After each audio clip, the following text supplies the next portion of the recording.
교육을 좀 많이 좀 통속을 하셔야 되는데, 네, 현재 저도 그 분당에 있어 보니까 그 레지오를 잘 안 하려고 그래요. 새로 들어오는 사람도 없고, 들어와도 그냥 힘들다고 나가고, 어떻게 그 오히려 이렇게. 그래서 제가 이제 그 성지에 있는데, 이렇게 보통 그 성지에 와가지고 성지순례하고 그냥 말이 성지순례 지금 놀러 가는 거죠. 그래가지고 이제 미사 끝나는 날 집에 가시는데, 이렇게 미사 끝나고 집에 안 가시고 강의를 해달라고 하는 분당이 올해 들어서 처음이라. 아니, 왜냐하면, 일단, 그거는 시작기도 하고, 이제 같이 그럴 거니까, 이제, 같이 이제 보시면 되겠고, 나머지 듣다 보니까 제 거가 없네요. 제가 저런 건 없어요.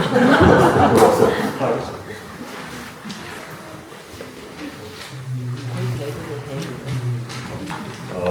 자, 그래서, 저희가 이제 맨 위에 있는 1장 1절부터 4절까지 말씀은 시작으로 같이 마치고, 이제 나머지 하나, 둘, 세 개의 말씀을 가지고, 이게 도대체 무슨 뜻인가 한번 생각해보는 시간을 이렇게 가져볼까 합니다. 그래서 시작적으로 누가복음 1장 1절에서 4절까지 말씀 이렇게 같이 시작하도록 하겠습니다. 성부와 성자와 성령의 이름으로 아멘.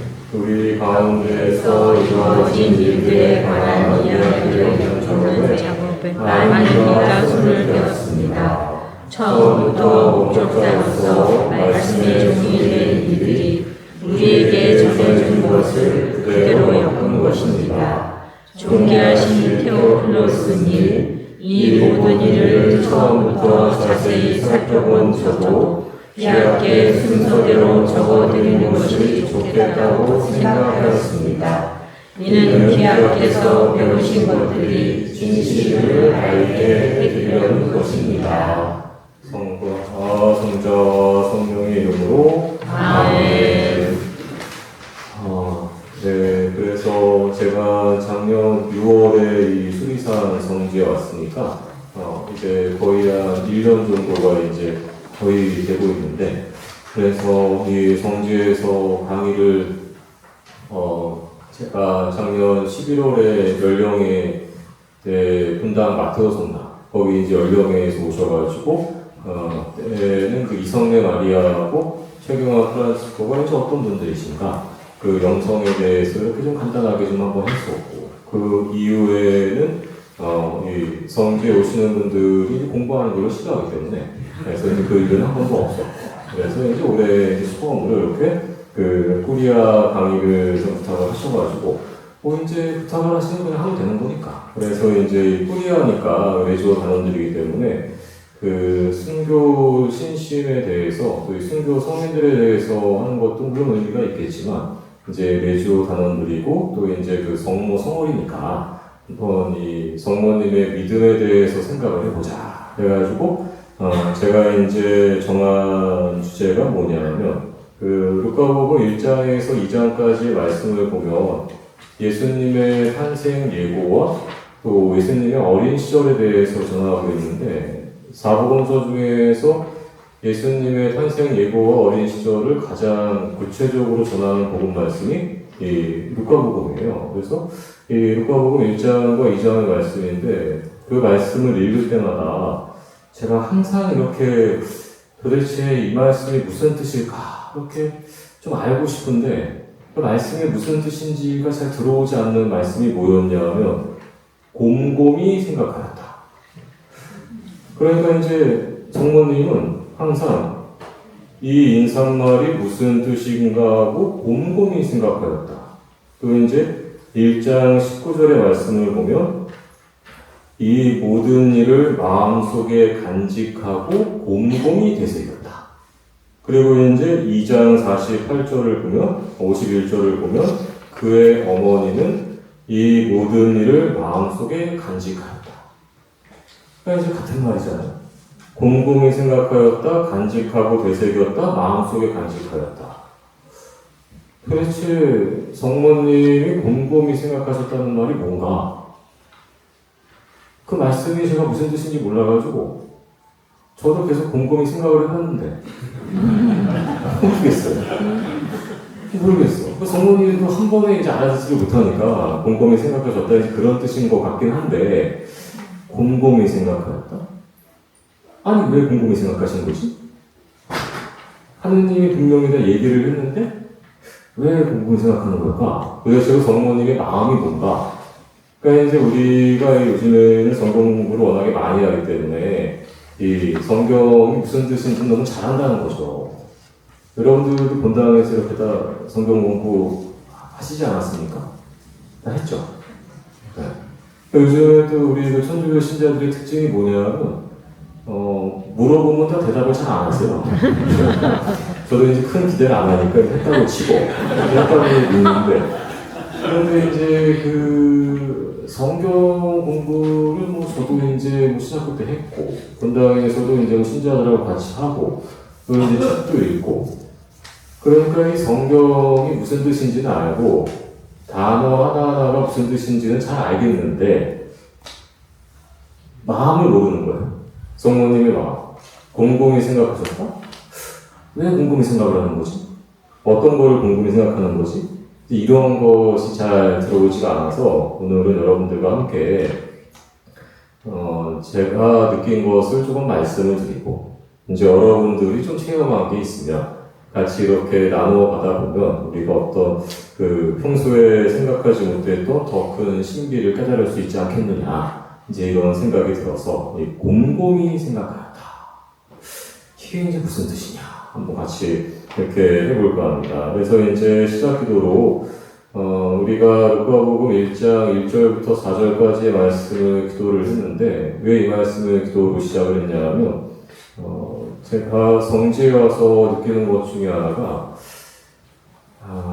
이것이 제가 예전에 신학생 때 배웠던 내용 중에 하나인데 교황님께서 하신 말씀 중에 뭐가 있냐면 우리는 성경의 말씀을 어떤 신화적인 이야기나 동화라고 생각하면 안 됩니다. 이런 말씀이 있어요.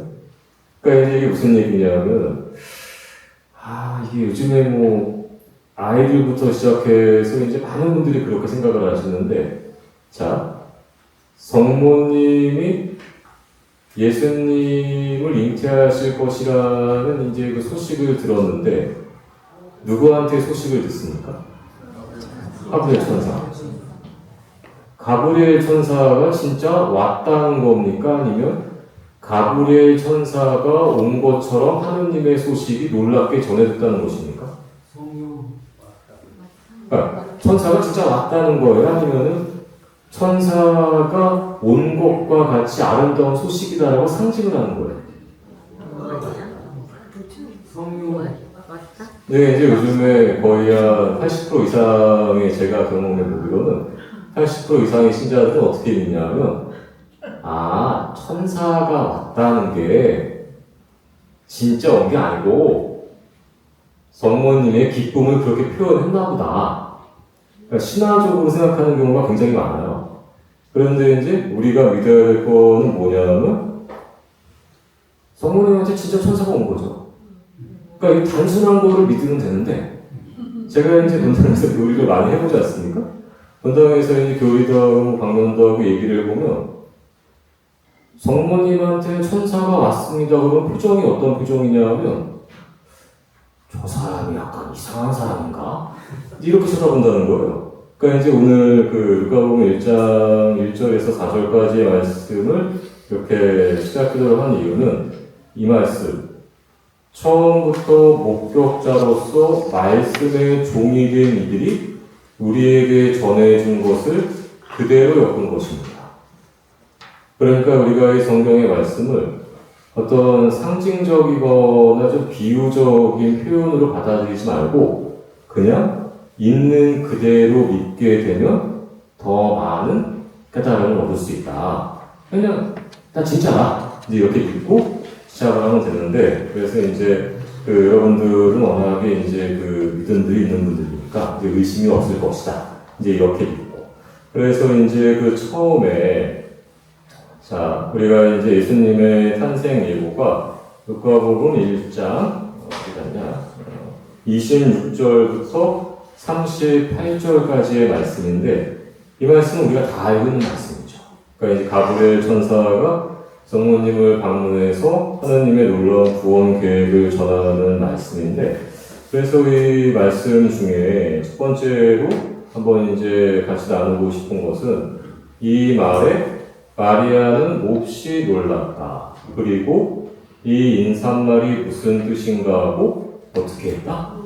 궁금했습니다.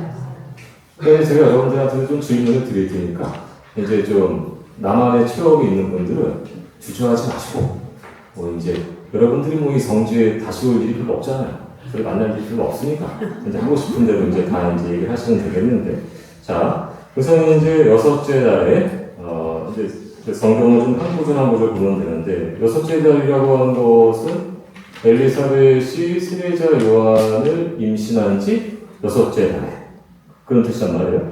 그러니까 이제 가브리엘 천사가 이제 엘리사벳을 그러니까 세례자 지카리아에게 소식을 알려준 다음부터 여섯 달 후에 여섯째 달에 하느님께서는 가브리엘 천사를 갈릴레아 지방 나자렛이라는 고을로 보내시어 다윗 집안의 요셉이라는 사람과 약혼한 처녀를 찾아가게 하셨다. 처녀라는 단어가 왜 등장을 하겠습니까? 성모님은 평생 동정이시다. 그러니까 성모님이나 이제 모든 교리는 다 성경에 근거하고 있는 거죠. 평생 동정이셨다 이것인데, 그 처녀의 이름은 마리아였다. 천사가 마리아의 집으로 들어가 말하였다. 은총이 가득한 이여 기뻐하여라. 주님께서 너와 함께 계시다. 이 말에 마리아는 몹시 놀랐다. 그리고 이 인사말이 무슨 뜻인가 하고 곰곰이 생각하였다. 그러니까 이제 우리가 너무나 잘 알고 있는 말씀인데, 이 루카복음의 특징은 아주 구체적으로 전한다는 것이죠. 그러니까 가브리엘 천사가 마리아에게 갔다 이렇게만 얘기하는 것이 아니고, 여섯째 달에 어디요? 나자렛으로 누구에게? 다윗 집안의 요셉이라는 사람과 약혼한 동정녀 처녀에게, 마리아에게 갔다. 아주 이제 사실을 좀 구체적으로 전하고 있는데, 천사가 마리아의 집으로 들어가 말했다. 이 표현이 재밌어요. 천사가 마리아의 집으로 들어갔다. 어떻게 들어갔다는 겁니까? 그러니까 우리가 이제 그 성경 공부를 하도 많이 해가지고 단어를 옛날에 저 영어 배울 때 보면은 회화 중심으로 배우는 게 아니라 단어를 다 이렇게 쪼개잖아요. 뭐 성문 영어 이런 식으로. 그러니까 문법은 잘 아는데 말이 안 나오잖아요. 그러니까 우리도 이제 성경을 단어를 쪼개고 문장을 쪼개고 이렇게만 계속 이제 배우고 있기 때문에 그 단어나 문장의 뜻은 아는데 천사가 마리아의 집으로 들어가 말하였다? 어떻게 들어간 거지? 생각을 해본 적이 없어요. 생각을 해본 적이 없어. 천사가 마리아의 집으로 들어갔다는 거예요. 들어갔다. 어떻게 들어갔다는 겁니까? 하고 있어요. 자, 예수님께서 부활하신 다음에 제자들을 방문하시는데, 제자들이 다시 집안에 모여 있었는데 예수님께서 어디 서시요? 그들 가운데에 서시요. 그런데 그 문이 어떻게 되어 있었습니까? 제자들은 모두 문을 잠가놓고 있었다. 왜? 잡힐까봐, 죽을까봐. 그런데 문이 모두 다 잠겨 있었는데 예수님께서 오시어 가운데에 서시며, 이 얘기가 뭡니까? 그냥 짠 하고 나왔다는 거죠. 예수님은 이제 육신의 제약이 없고 완전한 영이시니까 바람은 불고 싶은 대로 분다. 가고 싶은 데 간다는 거. 그냥 어떤 것이냐면, 천사가 마리아의 집으로 들어왔다는 것은 문을 열고 그렇게 들어왔다는 것이 아니라 그냥 성모님께서 계신데 천사가 있네? 이렇게 되었다는 거예요. 천사가 그냥 왔다는 거예요. 그러니까 바로 이제 눈앞에 있었다는 거예요. 천사가 마리아의 집으로 들어와서 뭐라고 얘기를 하냐면, 은총이 가득한 이여 기뻐하여라. 주님께서 너와 함께 계시다. 이 말에 마리아는 몹시 놀랐는데 천사가 뭐라 그러냐면 두려워하지 마라 마리아야. 너는 하느님의 총애를 받았다. 그러니까 이제 우리가 여기서 이제 이것을 좀 생각을 해봐야 되는데, 성모님께서 놀란 이유는 천사를 보고 놀란 것입니까? 그 인사말에 놀란 것입니까? 이게 제가 보니까 번역이 계속 한계가 있는데, 이게 정확한 거는 모르겠는데, 천사를 보고도 놀라고, 그 인사말에 더 놀라고, 이런 거예요. 왜냐하면 이제 루카복음 2장에서 나와 있고 마태복음 26장, 27장에서 나와 있는데 예수님의 부활을 목격한 여인들이 천사를 보지 않습니까? 기절할 뻔했다고 그러잖아요. 무서워서. 그러니까 천사의 모습이 우리가 생각하는 것보다 훨씬 더 초월적인 모습이라는 거죠. 그러니까 사람처럼 생겨가지고 날개만 달려있는 이런 모습이 아니라 정말 이제 완전한 영이기 때문에 그 모습을 보고서도 분명히 놀라셨을 것인데 그 인사말을 듣고 다시 한번 더 놀란다는 거예요. 그런데 그 인사말이 뭐냐? 은총이 가득한 이여 기뻐하여라. 주님께서 너와 함께 계시다. 이 인사말이 놀랄 인사말입니까? 아니면 기분 좋은 말입니까? 기분 좋은 말이잖아요. 주님께서 너와 함께 계시다. 은총이 가득하다. 기분이 좋은 말인데 마리아는 그 인사말에 몹시 놀랐다. 예전 성경 번역을 보면 뭐라고 나와 있냐면 그 말에 마리아는 몹시 무서워하였다. 두려워하였다. 그러니까 이 놀랍다라고 하는 표현이 아이고 깜짝이야. 이게 아니라 이게 무슨 뜻이지 하고 깜짝 놀라는 것을 넘어서는 어떤 알 수 없는 두려움을 느꼈다는 거예요. 무서움을 느꼈다는 거예요. 그러면 이게 이제 처음부터 이제 뭐 신심미사나 이럴 때 이제 항상 루카복음을 가지고 이제 복음을 읽는데 늘 헷갈렸던 게 아니 이게 그냥 보면 천사가 인사말을 하는 게 놀라게 하는 말이 아니고 굉장히 기분이 좋고 성모님에게 어떤 그 엄청난 그런 그 영광을 드리는 그런 말씀인데 왜 놀랄까? 왜 놀랐겠습니까? 그러니까 놀랐는데 곰곰이 생각했다는 거예요. 그러니까 뭔가를 모르니까 곰곰이 생각을 했을 거 아니에요. 그러니까 깜짝 놀라고 두려워한 다음에 이게 뭐지? 하고 곰곰이 생각을 했다는 거예요. 이게 뭔지 모르겠단 말이에요. 이게. 여러분들은 어떤 것 같습니까? 이게? 선거의 선택. 그러니까 선택보다는 좋은 일인데 이제 왜 놀라느냐? 앞으로 일어날 환나. 네. 그래서 이제 제가 이 말씀을 듣고 이제 이건 뭐 저의 개인적인 그런 이제 묵상이니까 이건 정답은 아닌데 저는 이제 어떻게 생각을 했냐면 저희 어머니가 예전에 저한테 이제 뭐라 그러셨냐면 그 제의를 보면 이사 때 이제 저희 제의를 읽잖아요. 그 제의를 보면은 무섭다는 거예요. 왜 무섭지 제의가? 이사 드릴 때 있는 거룩한 것인데 왜 무섭지? 그래서 무섭다?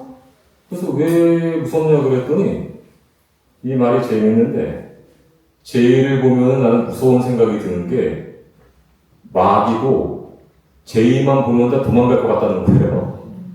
그러니까 이게 그냥 옷으로 보이지가 않고 뭔가 마귀도 쫓아낼 수 있는 그런 옷으로 보이니까 괜히 함부로 만져서도 안 될 것 같고 굉장히 조심을 해야 될 것 같고 저 옷에 그냥 가까이 가면 안 될 것 같고 그래서 무섭다는 거예요. 그러니까 이제 이런 무서움은 어떤 그 공포에서 나오는 무서움이 아니고 경외심에서 나오는 무서움이라는 거예요. 그래서 이제 성모님이 천사를 보고 깜짝 놀라고 가브리엘 천사의 그 말에 깜짝 놀라는 게 저는 어떤 식으로 이해가 됐냐면 예를 들면 이런 거예요.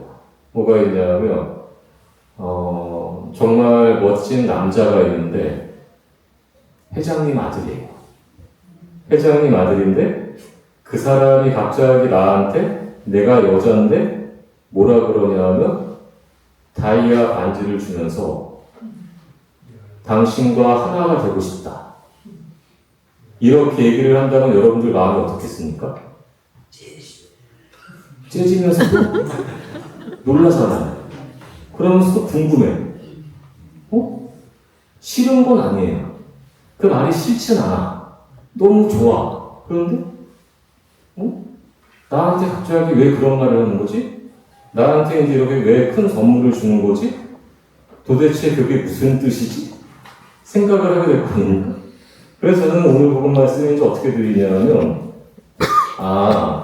성모님이 그 인사말이 무슨 뜻인가 곰곰이 생각하시는 것은 하느님의 뜻을 거부하는 건 아니라는 거예요.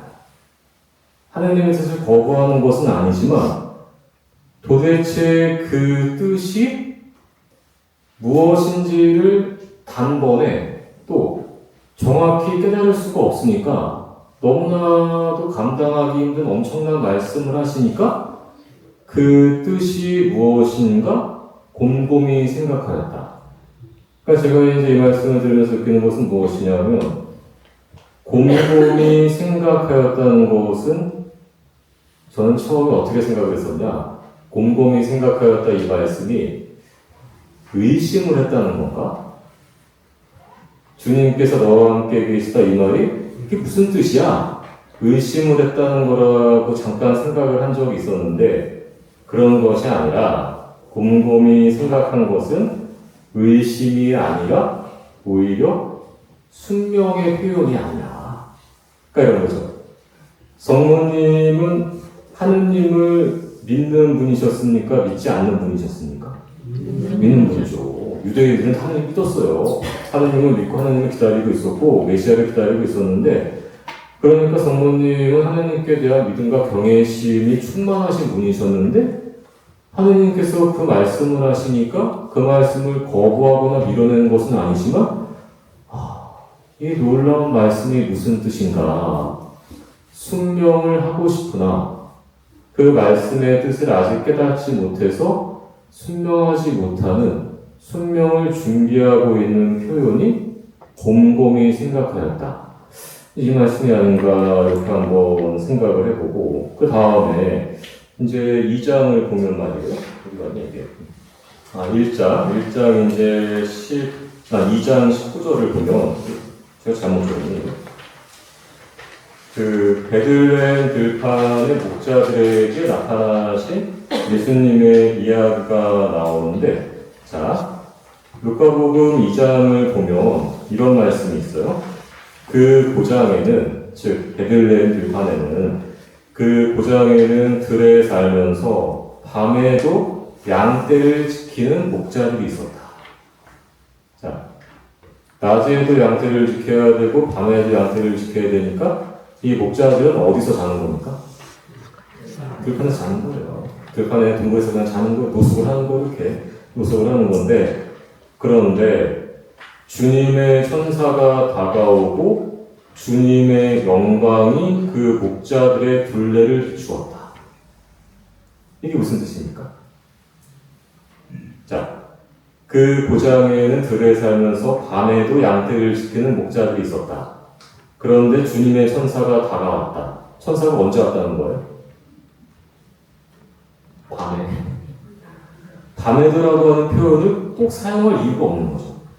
밤에도라고 하는 표현을 사용하는 이유는 뭐냐면 천사가 나타난 시점이 한밤중이라는 것을 알려주기 위해서 이 표현이 사용되는 거예요.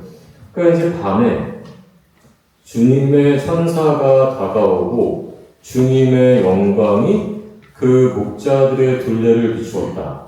이 뜻은 뭐냐면 천사들과 함께 천사들이 나타나는 그 자리가 환하게 빛났다.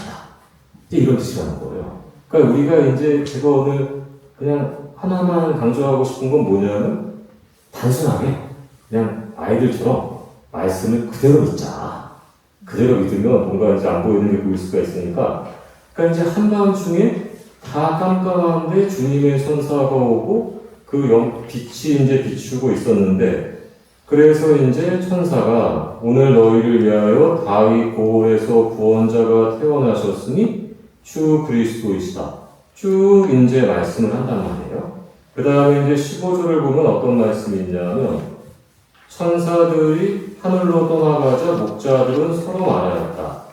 베들레헴으로 가서 주님께서 우리에게 알려주신 일, 그곳에서 일어난 일을 봅시다. 그리고 서둘러 가서 마리아와 요셉과 구유에 누운 아기를 찾아냈다. 그러니까 여러분들이 이제 그 레지오 단원들이기 때문에 그 성모님의 그 관련된 복음을 잘 알 거라고 믿고, 여기에서 보면 서둘러 갔다 이렇게 적어요. 서둘러 갔다가 무슨 뜻이겠습니까? 서둘러 갔다. 야, 빨리 가자. 이게 무슨 뜻입니까, 이게? 뛰어갔다. 엄청나게 빠른 속도로 뛰어갔다.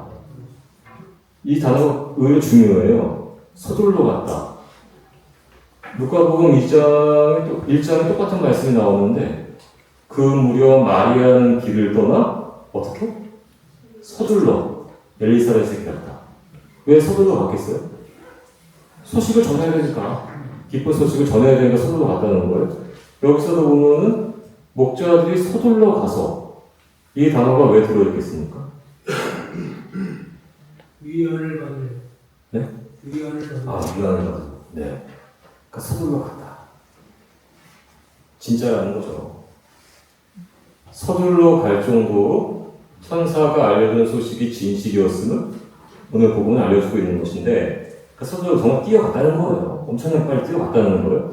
뛰어가서 마리아와 요셉과 구유에 누운 아기를 찾아냈는데, 쭉 이야기를 하자 그것을 들은 이들은 모두 목자들이 자기들에게 전한 말에 놀라워하였다. 그러나 마리아는 이 모든 일을 마음속에 간직하고 곰곰이 되새겼다. 그러니까 이제 누가복음 1장에 나오는 말과 똑같은 말이 또 등장을 하는 거예요. 마음속에 간직하고 곰곰이 되새겼다. 그러니까 여기서도 궁금한 게, 성모님이 다른 사람들은 또 이제 목자들이 와서, 구세주께서 태어나셨습니다. 당신의 아들이 구세주이신 메시아이십니다. 이것을 이제 마리아와 요셉에게 전했다는 거예요. 그러니까 그것을 들은 이들은 모두 놀랐는데, 그것을 듣고 성모님은 어떻게 하시냐? 성모님이 놀랐다는 얘기가 이 다 말씀에 등장을 합니까? 안 해요. 1장에서 등장을 했어요. 마리아는 몹시 놀랐다. 근데 여기에는 다른 사람들만 놀랐다. 그런데 마리아는 이 일을 마음속에 간직하고 곰곰이 되새겼다. 이게 이제 무슨 얘기냐? 자, 우리가 한번 이렇게 생각을 해볼 수가 있는데, 다른 사람들은 목자들이 전한 말에 놀랐는데 성모님은 왜 놀라지 않았을까? 제가 처음에 무슨 생각을 했냐면, 한 번 놀라면 똑같은 말에는 놀라지가 않아요, 사람들. 성모님은 얼마나 전에 이제 잉태를 하셨을 때, 성령으로나 잉태를 하셨을 때 천사의 말을 들었어요. 그러니까 뭐 천사 한번 봤으니까, 그러니까 놀라지 않으셨다는 것이냐? 이제 이렇게도 한번 생각을 해봤었는데, 저는 이 말씀을 들으면서 이제 어떤 생각을 하게 되었냐면, 이런 거예요. 요즘에 날씨가 좀, 이게 봄 날씨 같지가 않고 좀 이상하지 않습니까? 그러니까 날씨가 이제 맑았다가 갑자기 흘렀다가 또 밤에는 갑자기 비가 왔다가 이제 이러는데, 제가 예전에 어떤 일이 있었냐면, 그 신자들하고 이제 또 어디를 보니 가는 중이었는데, 날씨가 좋다가 요즘 말이야 갑자기 이제 날씨가 흐려지더니 막 이제 비가 올라 그러는 거예요. 그러더니 이제 갑자기 비가 오더니 막 이제 번개가 치고 막 이러는 거예요. 그러니까 이제 같이 있던 신자들이 다 놀랐어요. 근데 한 분은 놀라지가 않아요. 그냥 담담해요. 그래서 제가 이제 신기해가지고, 왜 놀라지를 않느냐? 한 사람들은 막 깜짝깜짝 놀라 그러는데, 그랬더니 이제 그분이 뭐라 그러냐면, 아침에 일기예보 봐서 천둥 치는 거 알고 있었어요. 그러니까 놀라지 않아. 그러니까 제가 이제 성모님의 모습을 보고 어떤 생각이 드냐면, 다른 사람들은 몹시 놀랐는데 성모님만 이 모든 일을 마음속에 간직하고 곰곰이 되새겼다.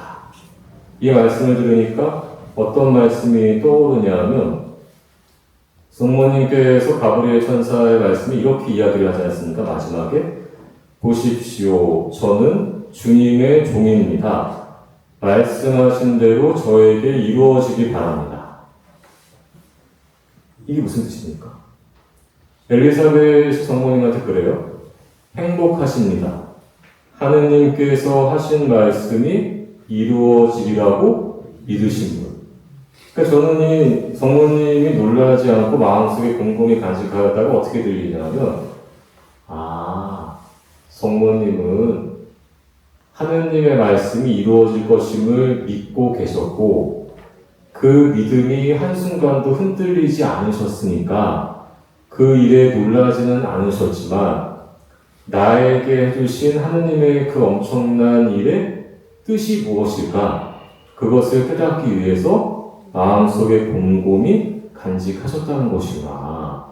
그러니까 이제 누가복음 1장에 나오는 그 성모님의 모습은 저는 성모님의 어떤 순명의 표현으로 받아들이고, 두 번째 이제 2장 19절에 나오는 이 말씀은 어떤 그 믿음의 표현이 아닌가, 이제 이런 생각을 해보게 되는데, 여기까지는 대충 알겠는데 세 번째는 진짜 여러분들이 좀 저한테 가르쳐 주셔야 되는데, 특히 이제 이 자리에 계신 그 어머니들이 좀 가르쳐 주셔야 되겠어요. 그게 이제 왜 그러냐면 그 성모님이 예수님을 성전에서 잃어버리는 대목인데, 이게 제가 봐도 무슨 얘기인지 모르겠단 말이에요, 이게.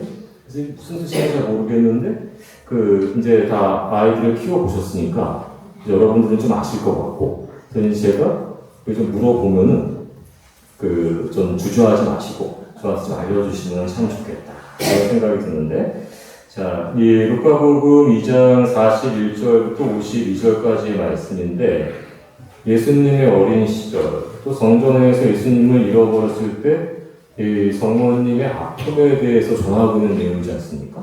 이 내용은 이제 루카복음에 등장을 한다는 거예요. 자, 읽어보면 예수님의 부모는 해마다 파스카 축제 때면 예루살렘으로 가곤 합니다. 예수님이 12살 되던 해에도 이 축제 관습에 따라 그리로 올라갔다. 그러니까 이거는 뭐 이제 중요한 내용은 아닌데 하나만 말씀을 드리면, 예수님이 12살 되던 해다 그러면 또 여기 뭐 이스라엘 12지파다 이렇게 설명을 하는데 그것은 맞는 말인데, 제가 이제 여쭤보고 싶은 것은 예수님이 12살 되던 해에 예루살렘 성전에 가셨다는 얘기인데, 파스카 축제 때 이게 성전에 몇 번째로 가신 거겠습니까? 12번?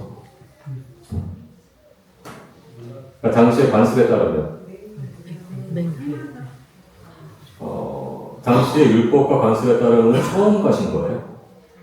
그게 이제 왜 그러냐면 유다인들의 율법 준수는 13살부터 의무인데, 열심한 집안에서는 12살부터 의무적으로 지켰는데, 율법에 따른 의무 중에 하나가 축제 때 예루살렘 성전에 가는 거예요. 그러니까 율법에 따르면 첫 번째일 수가 있는 거예요. 이건 뭐 중요한 건 아닌데, 그러니까 확실한 것은 아니지만, 그러니까 첫 번째라고 할 수가 있는 것인데, 그래서 이제 12살 되던 해에도 축제 관습에 따라 그리로 올라갔는데, 축제 기간이 끝나고 돌아갈 때 예수님은 예루살렘에 남아 있었다는 거예요. 그런데 이제 사흘 뒤에야 성전에서 그를 찾아냈는데, 율법 교사들 가운데 앉아 말을 듣기도 하고 묻기도 하고 있었다. 예수님의 부모는 그를 보고 무척 놀랐다. 그런데 그 다음 말이, 이게 저는 신학적으로는 이해가 되겠는데 이게 어머니 마음을 잘 몰라서 그러는데, 예수님의 어머니가 얘야 우리에게 왜 이렇게 하였느냐, 내 아버지와 내가 너를 애타게 찾았단다 하자 그가 부모에게 말하였다. 왜 저를 찾으셨습니까? 저는 제 아버지의 집에 있어야 하는 줄을 모르셨습니까? 그러나 그들은 예수님이 한 말을 알아듣지 못하였다. 예수님은 부모와 함께 나자렛으로 내려가 그들에게 순종하며 지냈다. 그 다음에 뭐라고 나옵니까? 그의 어머니는 이 모든 일을 마음속에 간직합니다. 성모님이 성격이 MBTI I라서 간직을 하는 건지, 이 성모님이 마음에 담아둔 게 그건 확실히 아니란 말이에요. 그러니까 성모님의 성격이 내 성격이다 이것을 드러내기 위함이 아니라는 건 우리가 다 알겠다는 말이에요. 근데 율가복음 1장부터 2장까지를 보면 곰곰이 생각하였다, 곰곰이 간직하였다, 이 말씀이 계속 등장을 하는데, 이 2장 마지막에도 그의 어머니는 이 모든 일을 마음속에 간직하였다. 제가 이제 루카복음 1장에서 2장까지 읽으면서 항상 좀 이제 궁금한 것 중에 하나가 뭐냐면은, 루카복음 어디였냐? 그 2장에 보면 그 시므온 예언자 이야기가 나온단 말이에요. 근데 이제 시므온 예언자가 성모님한테 뭐라 그러냐면, 당신의 영혼이 칼에 꿰찔리는 가운데 많은 사람의 마음속 생각이 드러날 것입니다. 이렇게 예언을 했다는 거예요. 근데 제가 이제 이 말씀을 들으면서 계속 이제 궁금한 게 뭐냐면 이거예요. 예언자 시므온의 말을 듣고 그 어린 성모님은 예수님께서 죽을 수도 있다고 생각을 했을까 안 했을까? 그러니까 이제 고통을 예고하잖아요. 그런데 성모님이 그 고통이 예수님의 죽음이라고, 아들의 죽음이라고 생각을 했겠습니까? 안 했겠습니까? 모르겠어요, 제가. 그러니까 물어보잖아요, 지금 모르니까. 좀 말을 해보세요, 좀. 했을 것 같으세요? 모를 것 같으세요? 몰랐어. 그러니까 저도 이게 궁금한 거, 어떨 때 보면은, 성모님은 다 하셨을 것 같기도 한데, 또, 그 어린 나이에 그냥 고통, 마음이 아플 것입니다 그랬으니까 그냥, 내가 힘든 일을 겪겠구나, 그렇게 생각을 했다는 것인지, 이게 알았다는 거야, 몰랐다는 거야. 그러니까 신학적으로 보면은 이제 죽음이라는 거잖아요, 고통이. 근데 성모님이 그 말을 듣고 아들 예수님의 죽음까지 생각을 했을 것 같다, 안 했을 것 같다. 빨리 버스 타고 집에 가고 싶다.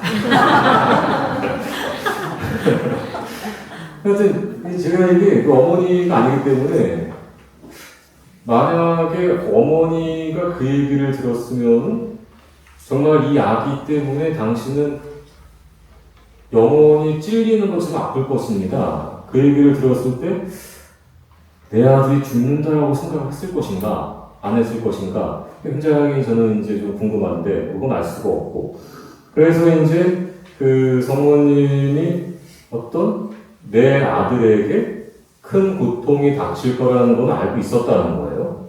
그런데 성모님이 뭐라고 그러시냐면, 얘야, 우리에게 왜 이렇게 하였느냐?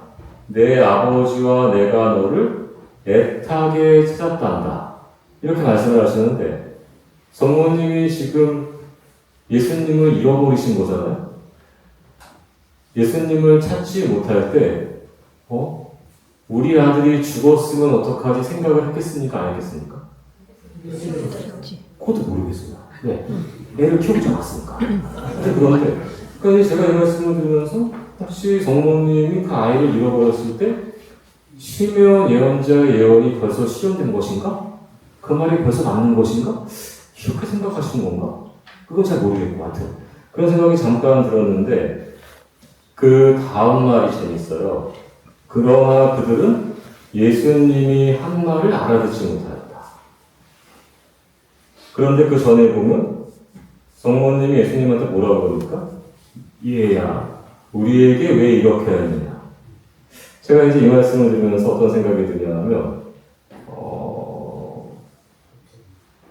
가브리엘 천사가 성모님한테 어떻게 말씀을 하냐면 이렇게 얘기를 해요. 루카복음 어디 갔냐? 1장 35절을 보면, 태어날 아기는 거룩하신 분, 하느님의 아드님이라고 불릴 것이다. 정확히 얘기를 해요. 거룩하신 분인데 하느님의 아드님이다 라고 이제 이야기를 한다는 거예요. 그런데 제가 이제 이해가 안 되는 게 뭐냐면 분명 가브리엘 천사가 당신의 아이는 당신이 잉태한 그 아기는 하느님의 아들이라 불릴 것입니다라고 이야기를 하는데 예수님이 뭐라고 그러시냐면 제가 제 아버지의 집에 있어야 하는 줄을 모르셨습니까? 그러니까 알아듣지를 못해요. 분명 하느님의 아들이라고 얘기를 했잖아. 성모님이 그거를 믿었으니까 예수님 잉태하고 아이를 낳았잖아. 하느님의 아들이라고 들었는데 그 말뜻을 이해하지 못해요. 그런데 요한복음 2장을 보면 카나의 혼인잔치가 나오는데 성모님이 이제 포도주가 떨어진 것을 보시고 예수님한테 뭐라고 그러시냐면 포도주가 없구나. 그 다음에 또 아이들한테 뭐라고 그러냐면 무엇이든지 그가 시키는 대로 하리라. 그러니까 제가 그 말씀이 떠오르고 오늘 복음 말씀을 보면서 무슨 생각이 드냐면 이게 굉장히 어려운 좀 이제 주제인데 성모님한테 예수님은 하느님의 아들입니까? 내 아들입니까? 하느님의 아들이면서 내 아들. 그러니까 이제. 그러니까 이제 제가 이 말씀을 보면서 무슨 생각이 드냐면 저희 어머니가 이제 예전에 지금 돌아가셨는데 저희 어머니가 지금 명절 때나 그럴 때 제가 가잖아요. 그러면 이제 뭐라고 얘기를 하냐면 아유 신부님 오랜만에 오셨네요 이래요. 그런데 이제 신부님이라고 계속 얘기를 하다가 잔소리할 때는 또 아들이야. 그러니까 분명히 신부님인데 내 아들이 아닌 것처럼 얘기를 하다가 잔소리하거나 뭐 이제 걱정되는 게 있으면 또 이렇게 또 반말이야 또 이렇게. 그러니까 내 아들이었다가 하느님의 아들이었다가 왔다 갔다 한다는 거예요. 그래서 성모님의 모습을 보고 무슨 생각이 드냐면 하느님의 아들이라는 걸 알죠. 그런데 이제 예수님한테 뭐라 그러냐? 얘야, 우리에게 왜 이렇게 해야 되냐? 카나의 혼인잔치에서도 포도주가 없구나. 이거는 내 아들한테 하는 얘기예요? 하느님의 아들한테 하는 얘기예요? 내 아들. 무엇이든지 그가 시키는 대로 해라. 이건 내 아들이에요? 하느님의 아들이에요? 하느님의 아들. 그런 거 아니다.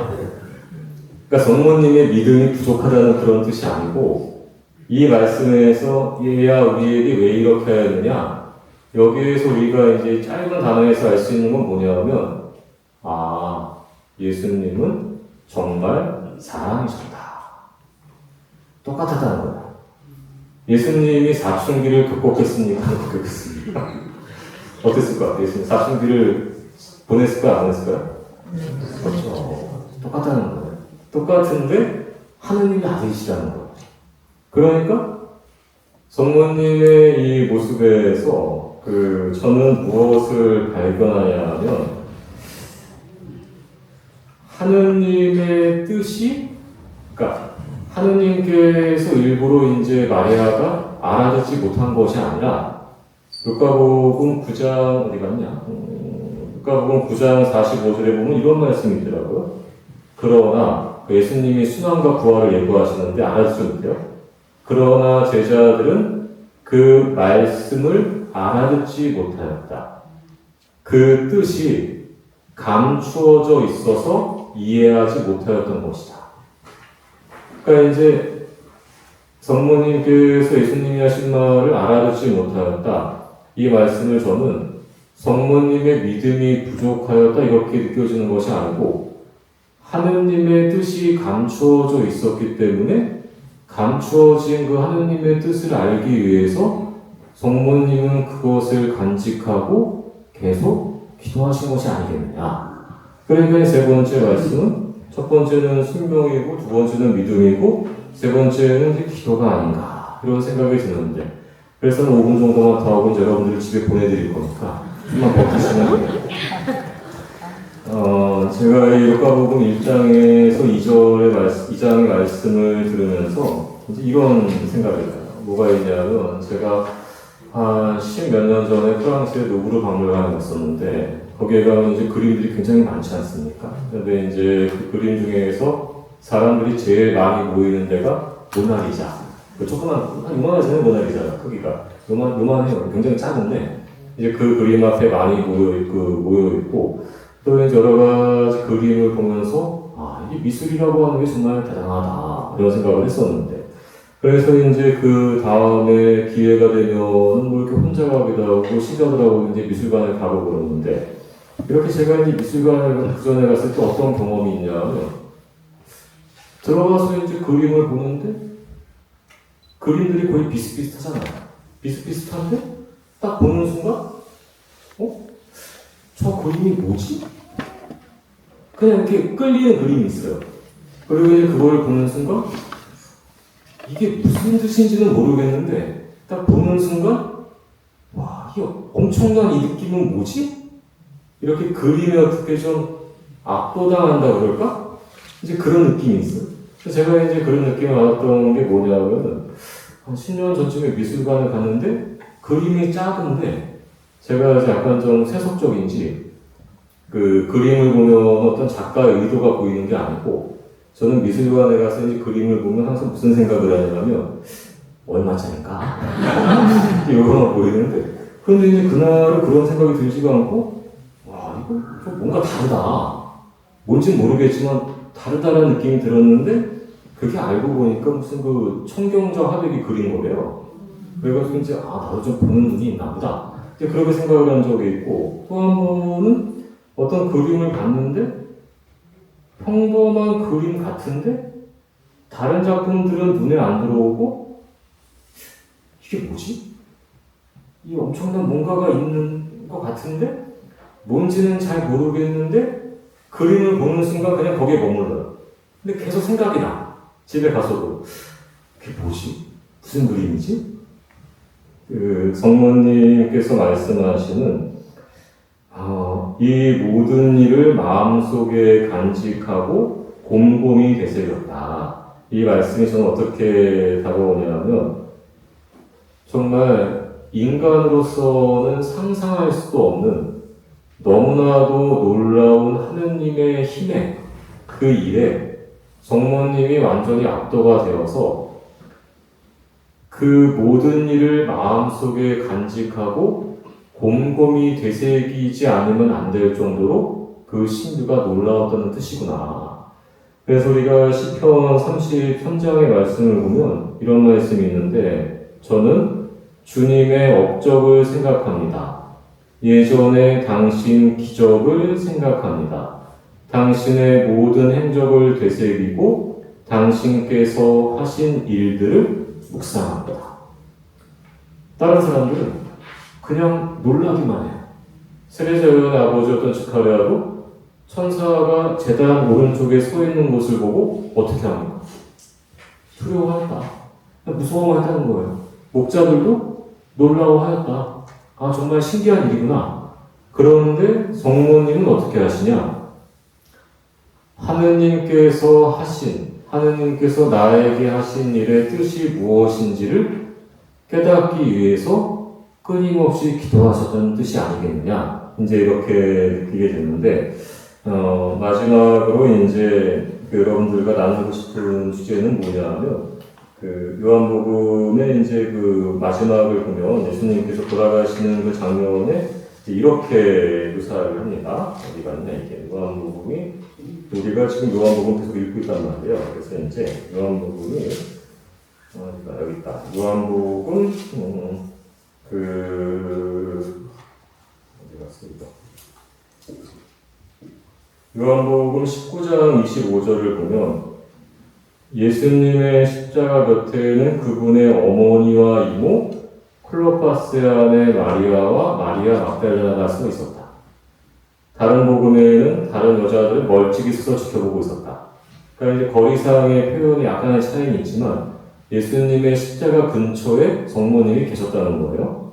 그러면 제가 마지막으로 궁금한 건 뭐냐면 성모님은 하느님께서 나에게 해주신 일들의 그 깊은 뜻을 깨닫기 위해서 항상 마음속에 간직하고 곰곰이 생각하는 분이셨는데 십자가 곁에 서 계셨을 때도 그 모든 일을 보면서 마음속에 간직하고 곰곰이 생각을 하셨겠습니까? 아니면은 내 아들 살면에 그랬겠습니까? 이걸 모르겠어요. 정말 십자가 아래에서도 그 모든 일을 마음속에 간직하고 곰곰이 되새기셨을까? 성모님 그랬겠죠. 성모님 아마 그러셨을 거라고 생각을 하는데, 그래서 이 성모님의 모습을 통해서 우리가 한번 그 생각을 해보고자 하는 것은, 참 성모님은 나에게 좋은 일이든 나쁜 일이든 하느님께서 나에게 주신 그 모든 일들을 아마 마음속에 간직하고 기도하셨을 것이니까 이제 여러분들도 그렇게 하시면 좋겠다. 그런데 우리가 보면 뭐 저도 그렇지만 기쁜 일은 금방 있고 슬픈 일이 있으면 하느님을 떠나버리는데, 그러지 말고 좋은 일이든 슬픈 일이든 마음속에 간직하고 이렇게 곰곰이 생각하는 이런 여러분들이 되시면 좋겠고, 요한복음 또 16장 13절을 보면 예수님께서 하신 약속이 너희가 지금은 그것을 감당하지 못한다. 그러나 그분 곧 진리의 영께서 오시면 너희를 모든 진리 안으로 이끌어 주실 것이다. 이렇게 말씀을 하셨는데, 지금 이제 우리가 저도 그렇고 완전히 깨닫지 못하는 이 신비를 성령께서 오시면 다 알려주시지 않겠는가. 이제 이런 생각이 듭니다. 그래서 여러분들처럼 이렇게 공부하는 걸 좋아하는 내조 단원들을 본 적이 없는데, 왜냐하면 다 점심보다 집에 가려고 그러지 이걸 공부하는 걸 하지도 않는데, 아무튼 그래서 너무 감사를 드리고, 그래서 이제 그 아침 기도를 가지고 제가 아까 이제 강의 끝나고 사탕 드린다고 했으니까 아까 안 드렸잖아요, 그죠? 사탕. 강의 끝나고 하나씩 나눠 드릴 테니까 또 받고 버스에서 잘 이렇게 가서 드시고. 성부와 성자 성령의 이름으로 아멘. 영광이 성부와 성자 성령께 처음과 같이 이제와 항상 영원히 아멘. 성부와 성자 성령의 이름으로 아멘.